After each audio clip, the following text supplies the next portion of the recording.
Up, Berserker Patriot. So I want to point this out. I'm in the black neighborhood in Port Charlotte right now, the very small black neighborhood we have. See that FEMA trailer right there in front of their house?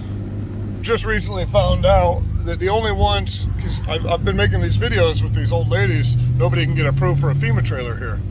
If you're black, you can get approved for a FEMA trailer in Charlotte County, Florida.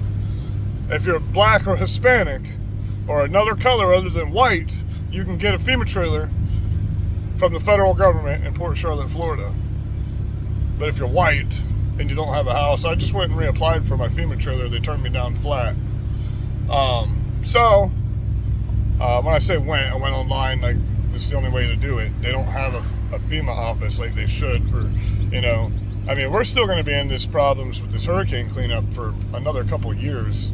I mean, our town's functioning, but I mean, there's still houses that are just absolutely destroyed. Like, people can't get back into their homes. They got water going into their houses. Insurance companies still haven't gotten to them. Hell, we still have houses with FEMA numbers on them from Hurricane Charlie in Port Charlotte. That's how good Florida deals with the emergency situation stuff for us. We still have FEMA numbers from Charlie. So for everyone that thinks that Florida's awesome and they take care of their people, it's a fucking lie. Because we got a ton of old people that are living in their cars here at Wawa and Walmart and getting in trouble for sleeping in their cars at Walmart parking lot and stuff like that. Because they have nowhere to go because they just lost everything they owned 7 months ago. And there's no help for them. I don't give a shit about me, man. I'm 41 years old. I can rebuild. We got 70 and 80-year-old people living out here on the streets right now because there's nowhere for them to fucking go. And then we got homeless people getting motels paid for by the fucking county and the state. I don't get it. And when I say homeless, I mean drug addicts that have been homeless here for years, long before fucking Charlie. I know a person that was living in the woods. They got $20,000 fucking dollars for hurricane damage. How the fuck do you have a $20,000 tent that got damaged? You know what I mean?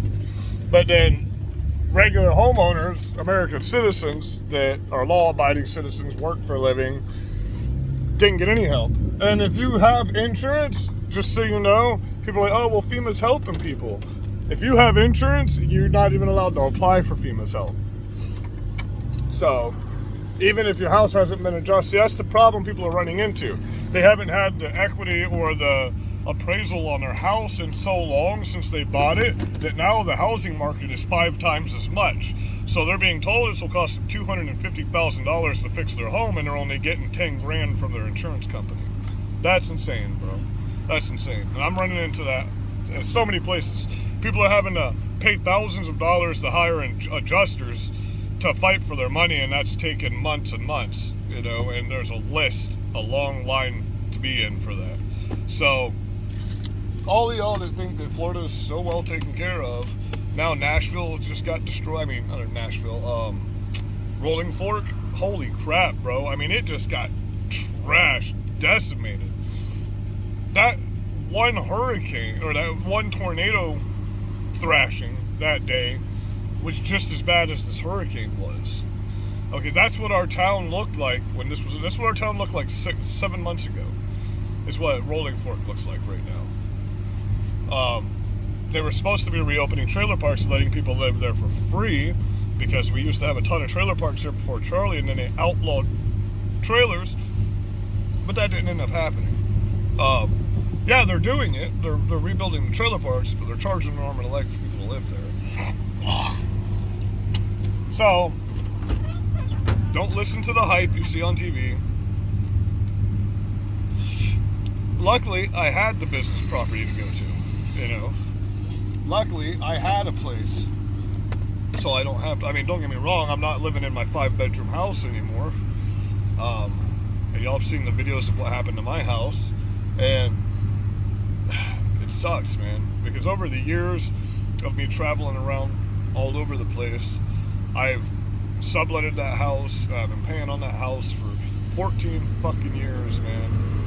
And now it's gone. That sucked. That's life. God decided he didn't want me to have that house anymore. So I'm doing what I have to do, and I will keep fighting for these people that are getting screwed in my town. Because like I've said many times, I don't give a shit what happens to me. I care about what happens to the citizens around me at this point. Because our future's done. I mean, we can't hope to have what we had under Donald Trump, at this point. I mean, we're too far gone. It's going to be hard pressed to come back from where we are right now. With everything China's doing, they're taking over the center stage of the world right now, making peace deals with everybody. They're about to bring peace between Russia and Ukraine, which is something America's refused to do. That's why America has to start war with China and Russia as fast as they can, because she's going out there and he's making peace deals with Africa, let me explain this to you also, you climate czars out there, you climate activists. I want you to understand, it takes 100 baby African slaves to make that battery that's in your electric car. So when you say you BLM people that are going electric, you Antifa people that are going electric, you climate activists that are going electric, it takes, because Africa has precious minerals that we don't have, and we're going to strip mine their entire country and destroy everything just so we can have your batteries for your electric cars.